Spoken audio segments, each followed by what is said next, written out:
Ho, ho, ho, boxing fans. Michael Montero here for Boxing Monthly Magazine. Welcome to episode number 106 of The Neutral Corner. It is the last episode of TNC for 2017. What has been a great year of boxing and a great year talking boxing here on this platform with you guys. Thank you so much for all the support. We got a lot to talk about in this last episode of the year, but don't worry. In between now and when we get started back up in January of 2018, we're going to have plenty of year-end videos on the channel to keep you guys entertained. So let's get right into it with some news and notes. So last week I did another one of my polls and I asked you guys who you thought was going to win between Billy Joe Saunders and David Lemieux. Over 300 of you voted and 42% had Saunders winning by decision, 43% Lemieux by stoppage. And that's kind of how that fight was. It was split down the middle. At first, I was maybe leaning towards Lemieux's stoppage, but the more I thought about this fight and their styles and David's tendency to blow up in weight between fights, all of it, I was leaning towards Saunders by decision. I thought it'd be a stinker. It turns out that the fight wasn't crazy entertaining, but it wasn't a stinker either. It was kind of in between, and I'll talk more about that later when we get to the review portion of the episode. But that's the way you guys saw it, split right down the middle, and we got, what most of us I think thought was going to happen with Saunders just having a little more class. Before I talk about some other things, some fights coming together for early next year, we really have a loaded first quarter, and even some fights that are proposed for April and May are pretty interesting. So I'll talk about that in a second. But first I want to address something that I've addressed for the millionth time. And I know I'm going to be beating a dead horse, guys, but you know what? It's the last time you're going to hear me rant about it for the rest of this year at least. My so-called bias against the PBC.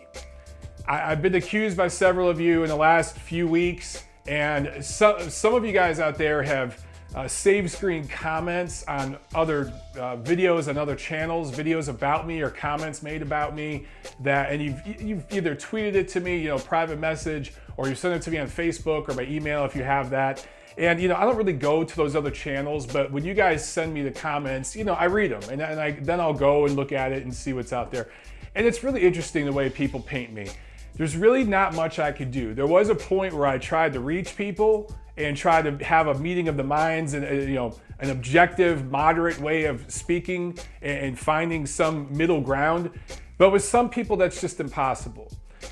Those of you who come here to my channel and you appreciate my work, but you accuse me of PBC bias, it's just not true. If you watch every episode of this show every week or listen on the podcast version, now available on iTunes, Stitcher, and SoundCloud, shameless plug. If you listen or watch this podcast, this show every week, you've heard me rip every promoter. Earlier this year in March, I reamed Tom Loeffler and K2 Promotions for the way they handled the press situation at the Triple G Jacobs fight. I reamed Tom Loeffler again because in September because he carries some of the blame for the scoring fiasco for Triple G Canelo. And I asked him and his team about it in a piece I did for Boxing Monthly leading up to that fight, and they brushed it off, right? So I reamed Tom Loeffler, and I get accused of being a K2 homer. I reamed Golden Boy Promotions earlier this year when they put together the Canelo Chavez bout, and the tickets were insanely priced. They were gouging fans. I reamed Oscar De La Hoya and Eric Gomez to their face at the post-fight press conference after Adelaide Bird's disgusting scorecard for that Canelo Triple G fight in front of everybody with all the cameras on. The HBO people were all there. They all saw it. I reamed those guys to their face. And I even said, hey, you're probably not going to credential me for the rematch because they carry blame for that scorecard. I've ripped Top Rank, particularly last year because I thought they had a weak year last year. They had a rebound year this year with the big deal they put together with ESPN. But I rip Grandpa Bob all the time when he gets it wrong. I am not above ripping any promoter. They all screw up sometimes. This is a tough, nasty business, and promoters get things wrong. I rip all of them. And some of you will say, well, you rip the PBC guys more. That's because there's more to criticize. I give the PBC guys credit when they get it right. They had a great first quarter. And even though a lot of their bigger fights, not just this year, but during their whole operation the last few years, have been on Showtime, and technically speaking, that's not PBC, because the PBC is supposed to be on network TV and non-premium cable. Still, I give them credit for those good Showtime cards they've put together. And earlier this year, when you had Badu Jack and James DeGale, when you had Keith Thurman and Danny Garcia unifying titles, I covered those fights. I've covered dozens of PBC events, whether it's going to the fights, to press lunches, to pressers, to weigh-ins, whatever it is. You guys know this who actually follow me. You know I give them credit when they get it right. But there are things going on behind the scenes that a lot of you are unaware of, stuff I can't necessarily say on the record. I can allude to certain things and point you guys in the right direction, and I do that.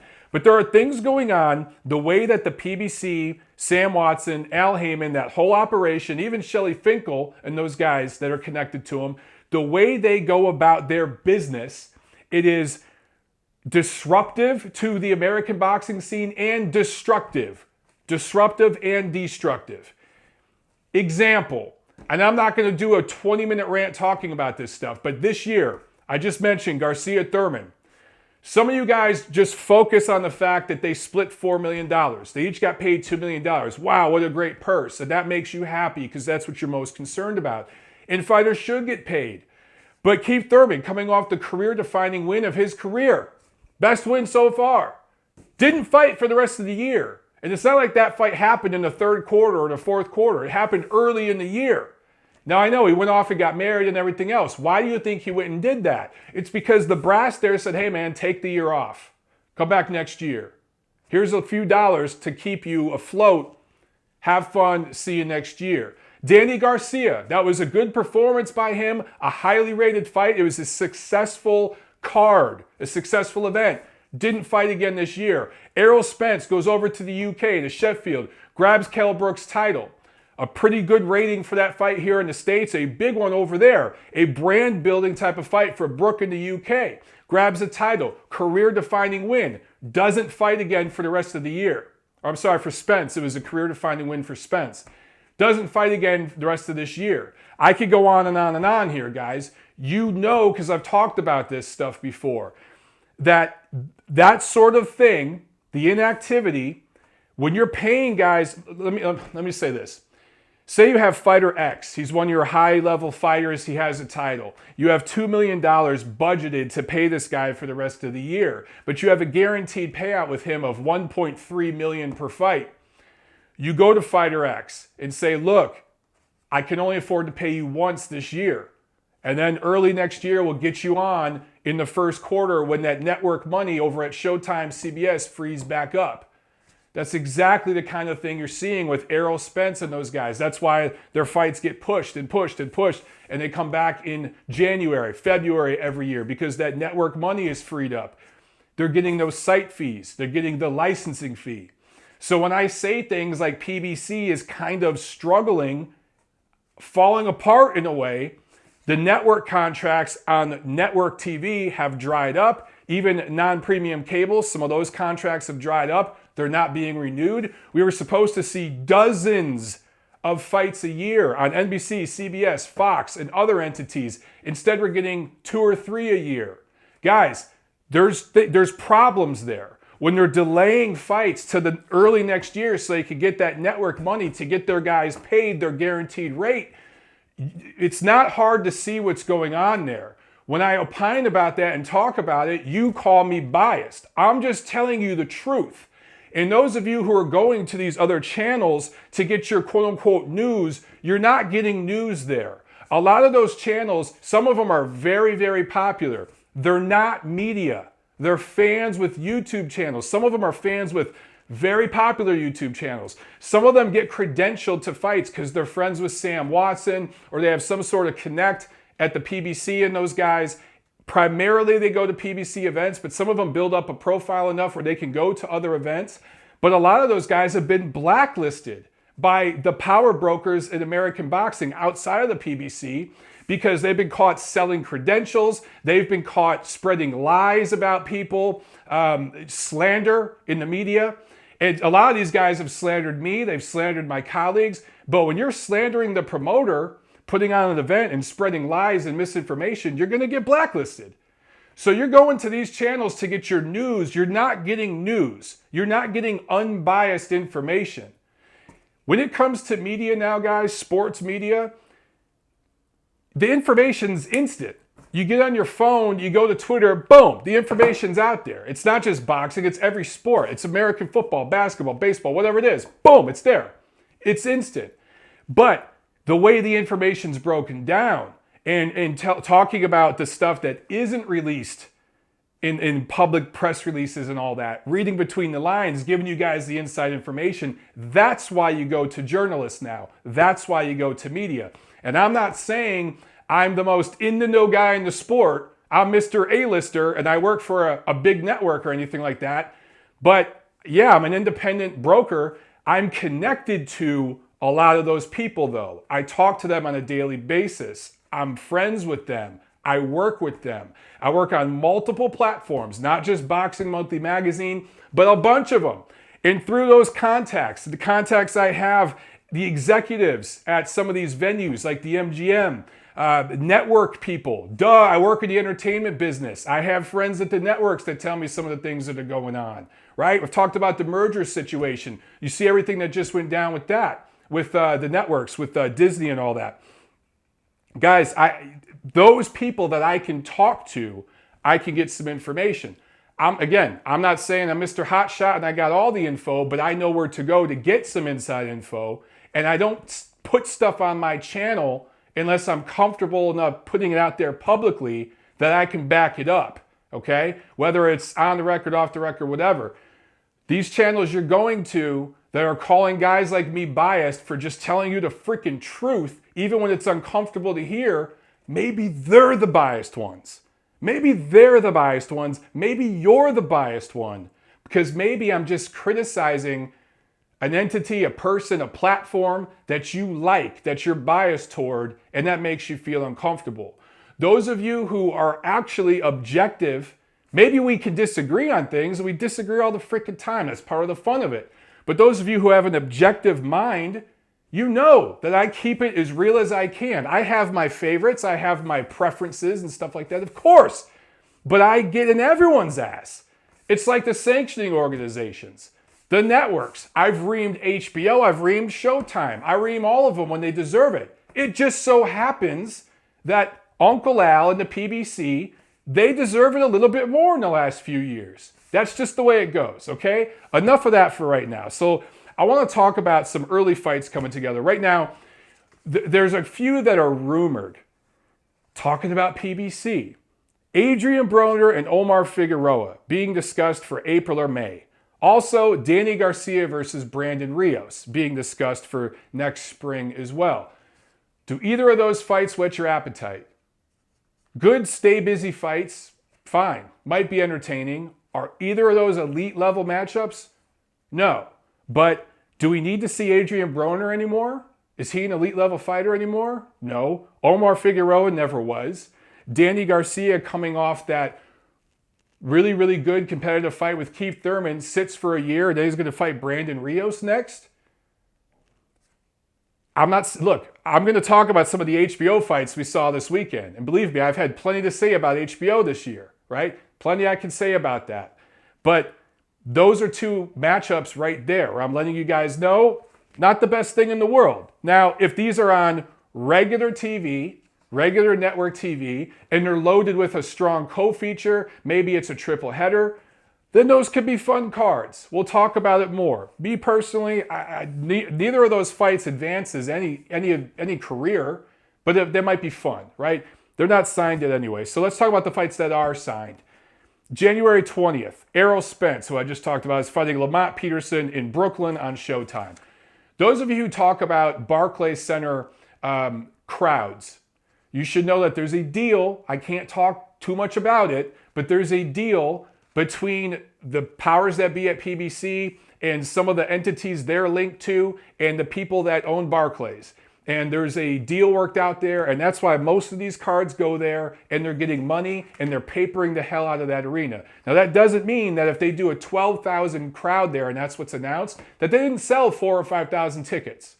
So they are selling some tickets, and I expect them to sell a few for this, but this is going to be another papered fight. Either way, I like this fight. I like this fight for Errol Spence. It is a good first defense of that title. Lamont Peterson is a good seasoned pro. I've talked about this matchup before. I like it. Should have happened months ago. It should have happened in the third quarter of this year, and it also should be happening in Dallas, Texas.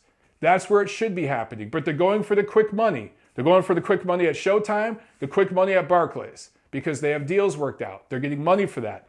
And that's why when I say, guys, there's some issues there, there's some financial troubles, this is another hint. Because if things were doing really great, and now just had money to throw out and give Spence his guaranteed rate, this fight would have happened in August or something at a smaller venue in Dallas. And it'd be building up a fan base there, because that is going to be a boxing-hungry market in the next decade or so. I'm telling you, it's a growing market. There's fighters coming up in those gyms there. January 27th, Alexander Usyk versus Marius Bredes. This is going to be in Latvia. So Usyk going back on the road, which is impressive. This is title unification in the cruiserweight division.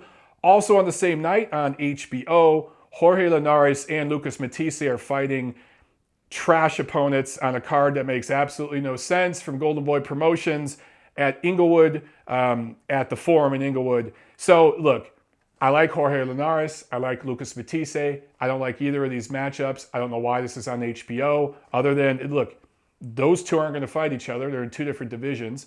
I don't know what Linares is going to do. I don't know what Matisse is going to do after this. Matisse has options, but I just, I don't get that card. I don't get it. Stay busy fight for both guys, I guess. February 3rd, Murat Gassiev and Eduardo Ticos are fighting in Russia. World Boxing Super Series. This is another title unification. So this is just a week after the other cruiserweight semi. I love that freaking fight. Love it. Love it, love it, love it. Also, Top Rank has a card on ESPN. Gilberto Ramirez, Jerwin Ancajas, Andy Ruiz, Big Pudge making his comeback. That card will be in Corpus Christi, Texas, and I think it makes sense there. That's a smart venue. A week later, February 10th, Mikey Garcia versus Sergey Lipinets from San Antonio, and this, of course, will be on Showtime to get Mr. Garcia paid. So this is a way to get Mikey Garcia a fourth title in a fourth weight class. Mikey Garcia is a pound-for-pound level talent, but since he broke off from Top Rank, who wanted him to be more of a fighter, he has decided he is more of a businessman. He got with the right entity to do that, but we haven't really seen him push or challenge himself. It's been hand-selected opposition. This fight will be no exception. I think it'll be an entertaining fight. Lipinets will give him a very good, sturdy challenge. He'll last in there. I see this going the distance, but this is an easy decision win for Garcia. Week after that, February 17th, George Groves versus Chris Eubank Jr. in the UK World Boxing Super Series Super Middleweight semifinals. That's a great UK matchup. And I keep going back and forth with who I favor. Right now, I like Eubank in that fight. I think that the way the matchmaking is playing out and everything, this is set up for Eubank to win this tournament and come out as a rising star out of this tournament. But we'll see. The old man might have one more trick up his sleeve. Week after that, February 24th, we get the Superfly 2 card, headlined by Rung Visai versus Estrada. That is an outstanding fight. The winner of that fight, if they're dominant, might be a top 5 pound-for-pound fighter. Both of those guys are on a lot of people's pound-for-pound list already, which, by the way, my year-end pound-for-pound list will be out later this week. Also on that card, we're going to get Quadras versus McWilliams Arroyo. That's going to be at the Forum. That's on HBO. That is a card that makes sense at the Forum and makes total sense on HBO. There's also going to be a third fight. It will be a triple header added. I think it should be Naoya Inoue. He has a fight at the very end of this year, I think December 30th. If he's successful, no bumps, bruises, scrapes, injuries, whatever, he might be that third fight on the Superfly 2 card. I love it. March 3rd, Kell Brook back in action. Also, Oscar Valdez is going to headline an ESPN card from Top Rank. And Sergey Kovalev will be back on HBO fighting a completely overmatched opponent. But also on that card, Sullivan Barrera fighting Dmitry Bivol for Bivol's title. I love that fight. Now, apparently, Sergey Kovalev's people at Main Events made an offer to Barrera, and he turned it down. I guess he feels the Bivol fight is more winnable for him. And should he win that fight, I think this is just the thinking of him and his team. Should they win that fight, the Kovalev fight would be next. That'd be the natural progression, and it'd be a unification. There'd be much more money involved for them. So I think that's why they went that route. March 17th, another Top Rank on ESPN card. Jose Carlos Ramirez is fighting for the vacant WBC 140-pound title against Amir Imam at the Madison Square Garden in New York. Now, some of you are asking, why would it take Jose Carlos Ramirez, who does great in the Central Valley in California, where he's from? He does great crowds there. That's where his last fight on ESPN was. Why would it take him all the way to New York? Well, because this is Bob Arum and Don King, and what they're telling people is they think that the New York market, they have so many connections there with the old guard media, the Boxing Writers Association of America people I always tell you guys about, that old-fashioned media group that's slowly dying off. That old scene from decades ago, Grandpa Bob and Grandpa Don still have connections with them, and they think that they can work that New York market to promote that card. Also, this is an ESPN card. ESPN is a very, very East Coast biased sports network. Their headquarters are out there on the East Coast, and they just think overall they can promote this thing. Also, Michael Conlon will be on this card, and that's going to bring the Irish contingency out. So I guess it makes sense. And should Jose Carlos Ramirez be successful, Grandpa Bob's already said his very next fight will be back in the Central Valley. So why not go test out the market in New York? I get it. It makes sense. All right, so that's it. Got a little rant and some early quarter one scheduling out of the way. Guys, as you can see, 2018, it's going to be a letdown year from 2017. I talked about this in a rant video I did on my roof yesterday, but it's still going to be a pretty damn good year. Better than several recent years we've had. The new era is here, and there's a lot happening. But let's get to the review portion. It's enough news and notes. Let's talk about what happened in the ring all around the world last week. All right, so Wednesday, November 13th in Brisbane, Australia, Jeff Horn defends his WBO welterweight title with a 11th round TKO win over Gary Corcoran. And this was a fight that was stopped on cuts. Both guys got cut up. It was a kind of a clumsy fight. There was a lot of flailing and diving in and not that much fundamentals.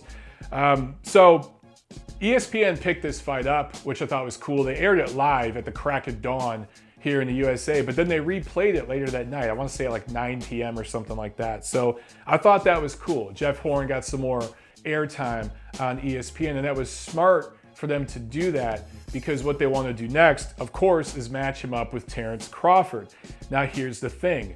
Jeff Horn and his people have said that they're considering a fight with Anthony Mundine, who has a fight scheduled coming up, I believe, at 154 pounds. Mundine is in his 40s. He looks like he's in his 60s, but he's in his 40s. He has fought from 154 pounds to as high as 175 pounds in recent years. He's kind of been all over the place. But should he be successful, and he's lost several of his last few fights, but should he be successful in his next fight, it's a very real possibility that Horn will dump his WBO title, go up to 154 and fight Mundine, depending on how the money is.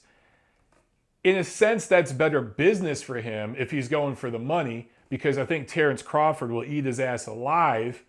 But if he wants to defend that title, he's got to fight Terence Crawford next. That's the WBO mandate. So apparently he's not having the easiest time making 147 pounds. My thing is, man, fight Terence Crawford. Go out on your shield. Defend your title. If you are having trouble making weight and that's a legitimate concern, that's kind of a built-in excuse. Not that I love excuses, but if that's a legitimate concern and you're a little drained for that fight and you get shut out or even stopped by Terence Crawford, which I think is likely, Then your very next fight, you move up to 154 and you could still fight Anthony Mundine. I think that fight would still be there because Jeff Horn, with his win over Manny Pacquiao, he's still a name. And if all else fails, maybe you could still even do a Pacquiao rematch at a catch weight of like 150 or something like that. There will be options for Jeff Horn should he lose to Terence Crawford. It wouldn't do anything to hurt his brand. So I'm hoping that Grandpa Bob can financially make it worth it for Jeff Horn and they can work something out. Terence Crawford traveling to Australia and fighting early next year against Jeff Horn for his title, the title that Pacquiao used to have, and Crawford wanted to fight Pacquiao, but Manny, understandably so, wanted none of that. You know, by rights, he wants that damn title. And I think that that's the fight that needs to happen. We'll see. Friday, November 15th at Ekaterinburg, Russia, Alexander Povetkin wins a unanimous decision over Christian Hammer, who had absolutely no business being in a title eliminator fight. He was actually rated number 1 by the WBO coming into this fight. That makes no sense. Hammer was docked 1 point in the 7th round for holding. It's all he could do is hold on to survive, I guess. The scores were 120-107, 120-108, and 119-100. How any judge could give one round for Hammer is illogical. Povetkin is now 38 years old, and he looks it. This was a terrible fight. You know, we've gotten some pretty good heavyweight fights this year. Even the one-sided mismatches were pretty entertaining. This fight was horrible. And Povetkin's starting to really look his age. Looking maybe some of its age. I know, look, I tweeted about this. The 5 fights he had after being dominated by Vladimir Klitschko, he went 5-0 with 5 knockouts. Several of those were knockouts that were late in fights, where he beheaded dudes late in fights, which is not something you see that often. I'm not talking accumulation stoppage. I'm talking one punch, whoosh, right? Dropping the dude late in the fight. Since this whole fallout with VADA and the new testing protocol and all that stuff, he's looking a lot older. He's looking a lot slower, and he hasn't stopped. Who did he fight earlier this year? I can't even remember who it was because it was such a no-name. And then Christian Hammer. 2 guys that he should have stopped that he didn't. And it's not as if he had a bunch of ring rust like he's been that inactive. It's not like he was out of the ring for 2 years.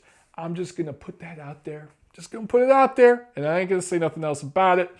He is now, Alexander Povetkin is now the mandatory for Joseph Parker's WBO title and Anthony Joshua's WBA title. So now, which one happens? I think it's obvious that Joshua wants to go after Parker. He sees that as the easier fight, and it grabs him another title. They can wait to fight Povetkin. I think that Parker would probably rather fight Anthony Joshua than Povetkin because he wants more money. So all things being considered here, I think we're going to get Joshua Parker in the spring of next year. And maybe, I like Joshua in that fight, maybe we see Joshua Povetkin late next year. Those are 2 good quality fights for Joshua. And if it leads to a fight with Deontay Wilder in the spring of 2019, sign me up. I like that schedule. Also on Friday the 15th in Lancaster, California, it was an entertaining card from PBC. None of these were elite level matchups or anything like that, but they were evenly matched fights and they were fun. It's like I talked about earlier in the news and notes section. Adrian Broner versus Omar Figueroa, Danny Garcia versus Brandon Rios. Those fights will probably be fun. They don't really mean much in the big scheme of things, but they'll be fun. That's what this card was. And sometimes you need those, right? If you're a diehard fight freak, these cards, these types of cards, particularly on a Friday night, they're fun. So Jamal James scores a 3rd round KO over Diego Gabriel Chavez with a body shot. Good KO for James. John Molina scores a 4th round KO over Ivan Redkach. This was an entertaining, fun fight for 4 rounds.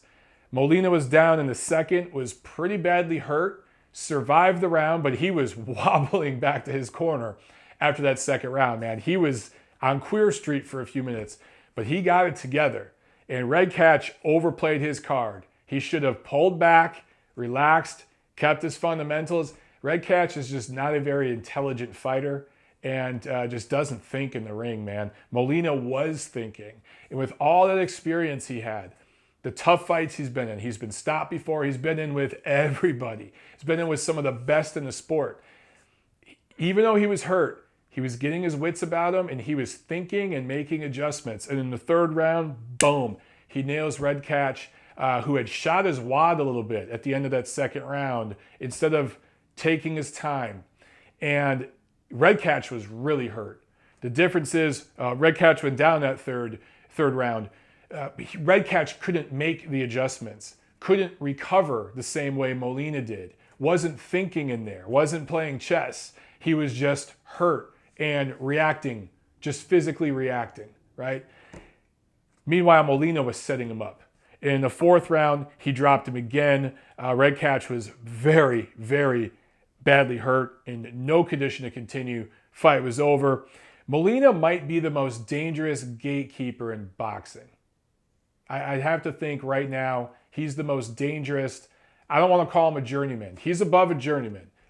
He's not a contender, though. He's a gatekeeper. He was a contender before, but he's more of a gatekeeper. But man, he's probably the most dangerous one.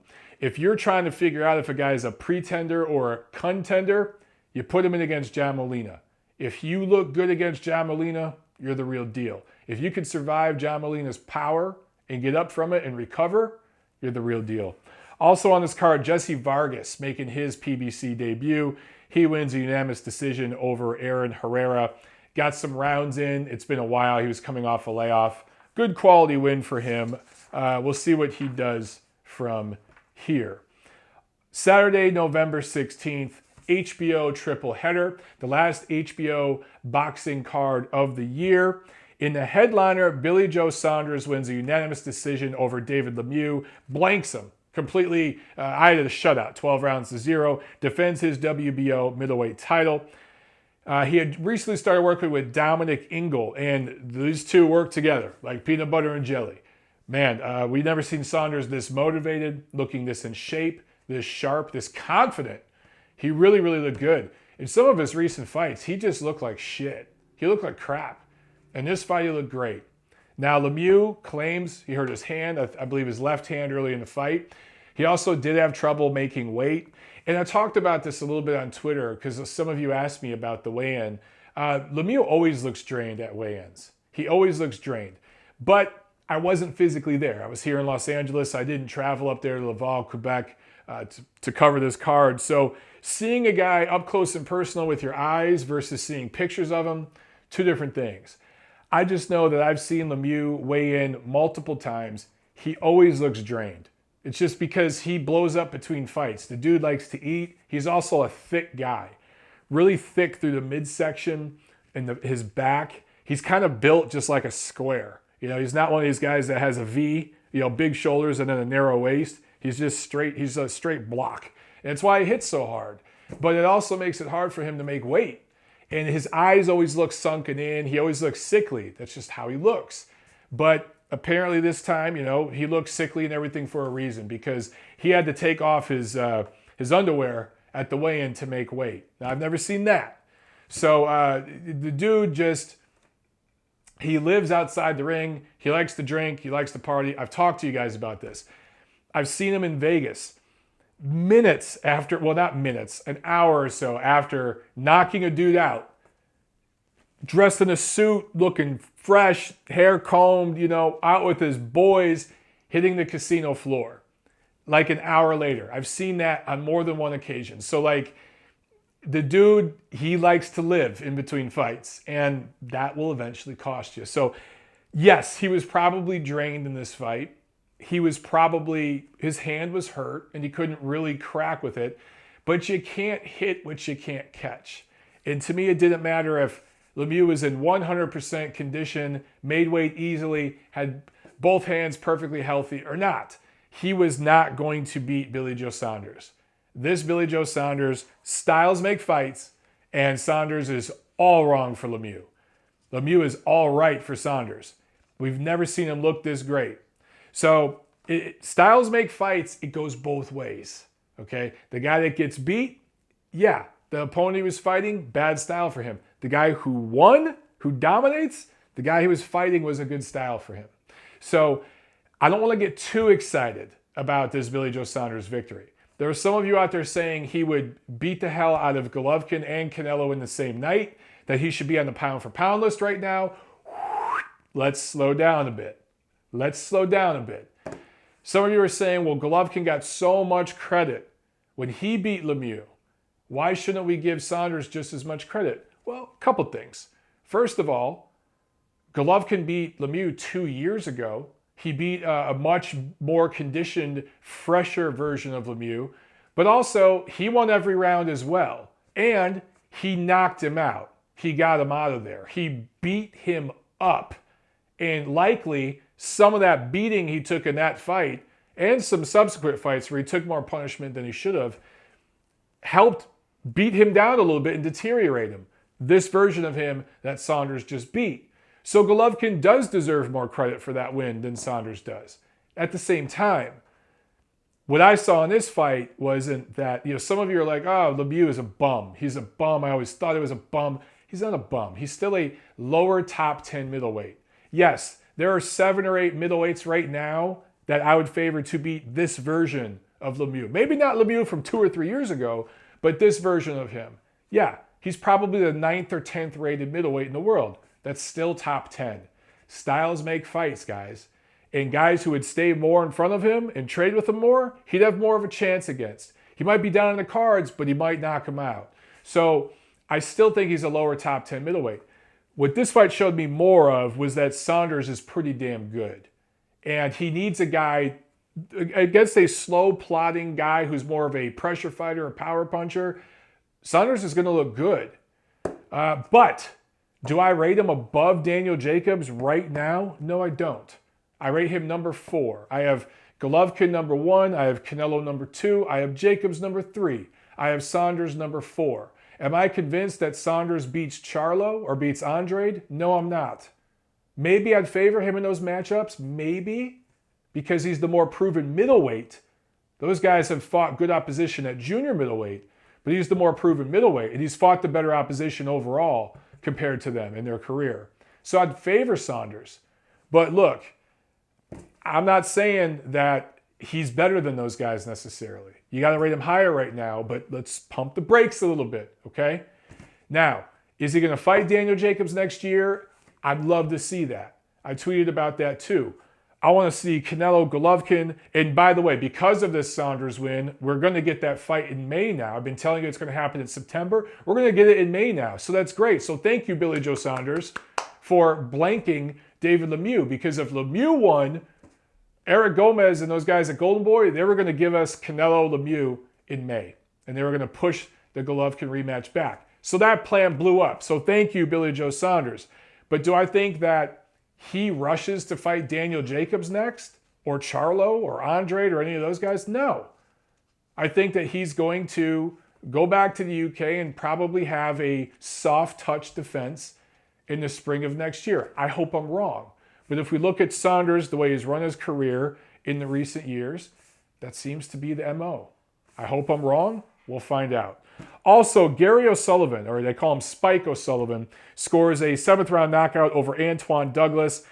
On paper, Douglas should have won this fight going away. It should have looked like the Saunders-Lemieux fight, kind of, or the opener fight between Ulesi and Selden, which I'll talk about in a second. It should have looked like that. But Douglas just was ruined by Advantil Kurtzaize last March. And that is an example. Steve Kim talked about this a lot, how that corner screwed Antoine Douglas's career. Now, guys, I ripped Guillermo Rigondeaux a lot for him quitting against Vasyl Lomachenko in their fight recently. But I also am very quick to tell you guys, not every quit job is the same.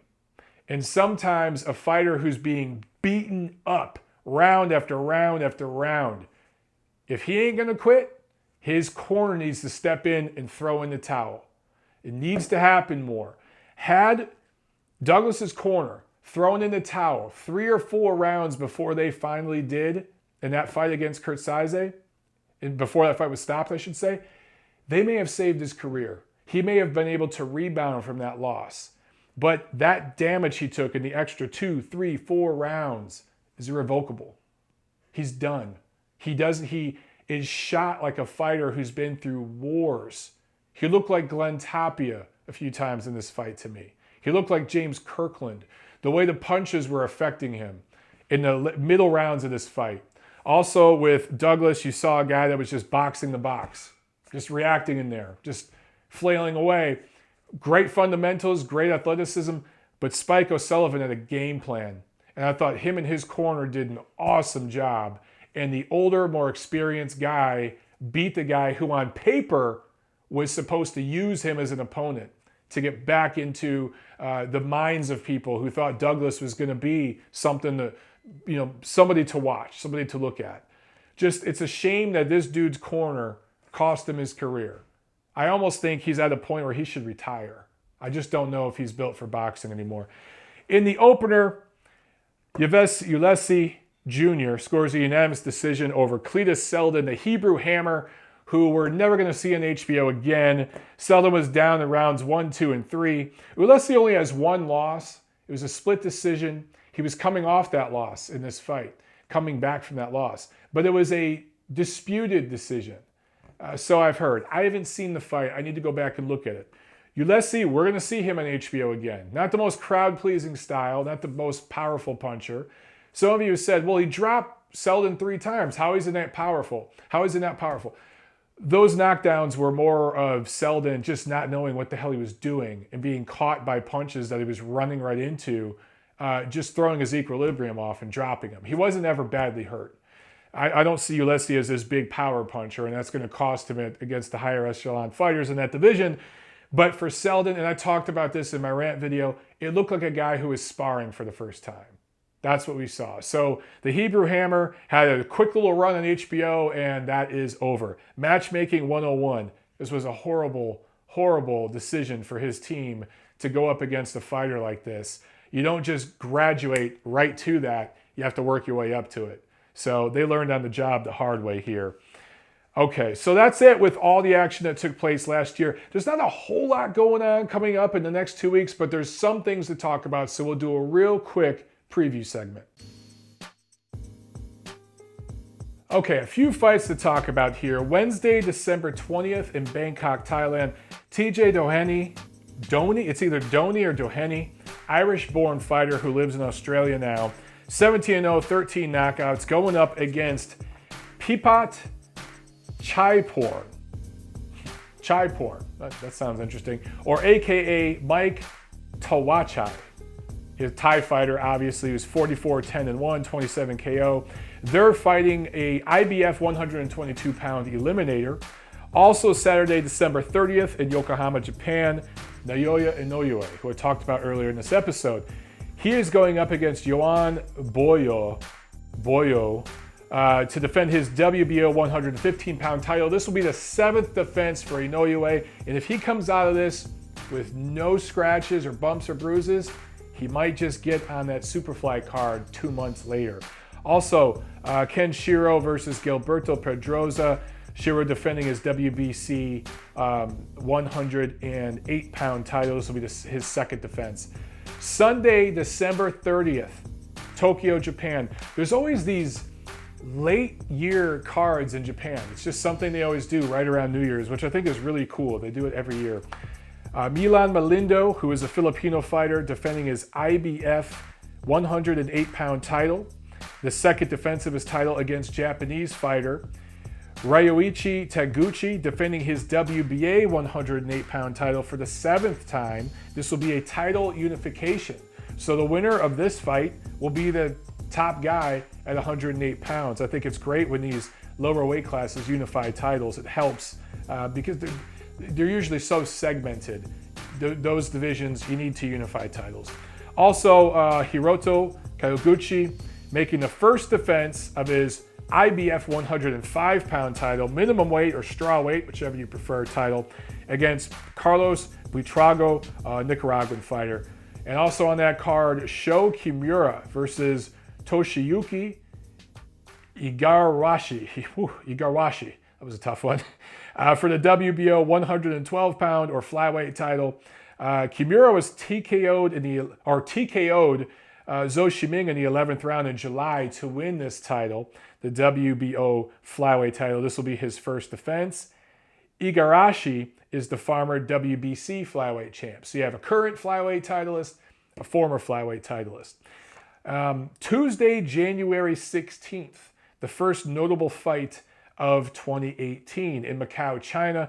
Danny Dietes, the Filipino fighter, has been one of the better little guys in recent years, going up against Argentinian fighter Juan Carlos Riveco. This will be the first defense of Nietes for his title. So that's probably the first one. And then the schedule gets going on January 20th with that Spence Peterson card I told you guys about. So that's it, man. That is it for 2017.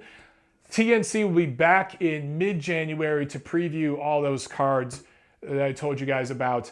In the meantime, thank you so much for supporting the channel, getting the word out there, and respecting what I try to do here and being as objective and moderate as I can, as logical as I can, and telling you the truth as much as I can.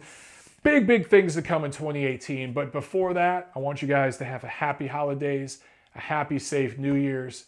I'll see you at the fights, and I'll see you next year.